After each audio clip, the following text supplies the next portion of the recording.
350 రూపాయలు 400 రూపాయలకి దొరుకుతున్న నెయ్యి 650 690 రూపాయలకు కొంటున్నటువంటి దానికి కారణం నాణ్యమైనటువంటి నెయ్యి. టీటీడీ తరపున ఉన్నటువంటి ఎక్స్పర్ట్స్ టీమ్స్ వెళ్ళి ఆయా ఎక్కడైతే పాల కేంద్రాలు ఉన్నాయో, అంటే వాళ్ళకి సంబంధించిన డైరీలు ఉన్నాయో అవన్నీ చెక్ చేశాకనే వాళ్ళకి ఆ టెండర్లు ధృవీకరించాం. నందిని నెయ్యి తీసుకుంటాం, అలాగే ఇతర నెయ్యిలు కూడా తీసుకుంటాము, ఇది నాణ్యతకి మేము ఇస్తున్న భరోసా అన్నటువంటిది నిన్న టీటీడీ చైర్మన్ ప్రకటించిన వేళ దాని మీద బోమన కరుణాకర్ రెడ్డి స్పందించారు. ఏమన్నారో ఒకసారి అన్నారు. ప్రకటన ఇచ్చి వెబ్సైట్లో దాన్ని పొందుపరచలా. టీటీడీ ఇచ్చినటువంటి ప్రకటనకి తెలుగుదేశం పార్టీకి సంబంధించిన పత్రికలు, ఛానళ్ళు ఆ ప్రకటనని చాలా బహుళ ప్రాచుర్యంలోకి తెచ్చినాయి. టీటీడీ ఆ ప్రకటనని మేము ఇవ్వలేదు అని ఖండించను కూడా లేదు. అంటే టీటీడీ ఇచ్చినట్టుగానే భావించవలసి వస్తుంది. అదే ప్రకటనని బిఆర్ నాయుడు గారు తన ట్విట్టర్లో యథాతథంగా ఉంచటము జరిగింది.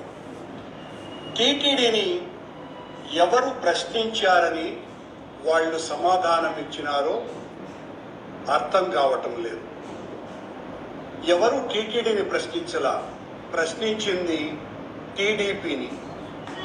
టీడీపీని ప్రశ్నిస్తే టీటీడీ ఎందుకు సమాధానం ఇచ్చింది అన్నది ఆశ్చర్యం. బోలే బాబా మా అసోసియేటెడ్ సంస్థ హెరిటేజ్ అని అన్నట్టుగా, మా మ్యానుఫ్యాక్చరింగ్ యూనిట్ ఇందాపూర్ అని హెరిటేజ్ అన్నట్టుగా టీడీపీ పార్టీకి టీటీడీ ఏమన్నా అనుబంధ సంస్థనా అనే అంత పెద్ద ఆశ్చర్యకరమైనటువంటి అనుమానాలు నిన్న వాళ్ళు ఇచ్చినటువంటి ప్రకటన ద్వారా అర్థమవుతుంది. టీటీడీ అన్నా టీడీపీ అన్నా ఒకటేనా అని ఆ ప్రకటన చూసిన వాళ్ళందరూ కూడా అనుకుంటున్నారు. ఆ ప్రకటనలో అది బిఆర్ నాయుడు కావచ్చు, టీటీడీది కావచ్చు, వాళ్ళు ఇచ్చినటువంటి ప్రకటనలో మొట్టమొదట 484 జీవో ద్వారా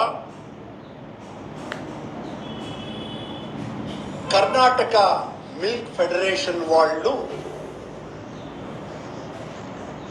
టెండర్లలో పాల్గొని 20 లక్షల కేజీల సరఫరాకి 10 లక్షల కేజీలనే సరఫరా చేస్తామని చెప్పినారు కనుక మిగతా 10 లక్షలకు L2 టెండరర్కు మేము ఆ 10 లక్షల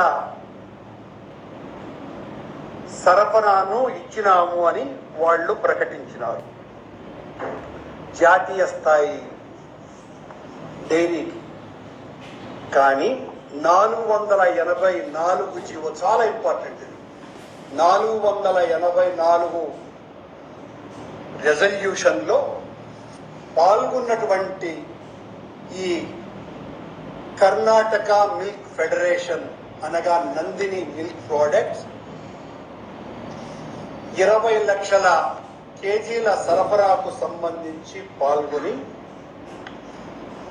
పాల్గొన్నటువంటి ఈ సంస్థ సింగిల్ టెండరర్.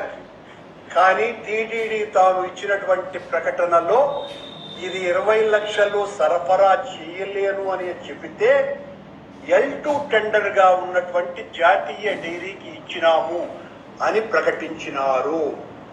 కానీ మేము సరఫరా చెయ్యలేము అని వీళ్ళు ప్రకటించలేదు. 10 లక్షలకు మాత్రమే సరఫరా చేస్తాం, 10 లక్షలకు సరఫరా చేస్తున్నాము అని ప్రకటించినారు. L2 టెండరర్ ఈ టెండర్లో లేనే లేదు. ఇంత పచ్చి అబద్ధాన్ని టీటీడీ చెబితే ఇది టీడీపీ అనుబంధ సంస్థ అనేటువంటి అనుమానం ఎవరికి రాదా అని క్వశ్చన్ చేస్తుంది. ఇదైతే సంచలనాత్మకమైన అంశం. టెండర్లో ఫస్ట్ వచ్చిన వాళ్ళకి ఇచ్చాం, L2 కూడా ఇచ్చాం అని చెప్తే అసలు టెండర్లో పార్టిసిపేట్ చేయలేదు వాళ్ళు అన్నటువంటి సంచలనాత్మకమైనటువంటి ఆరోపణ చేస్తున్నారు బొమ్మన.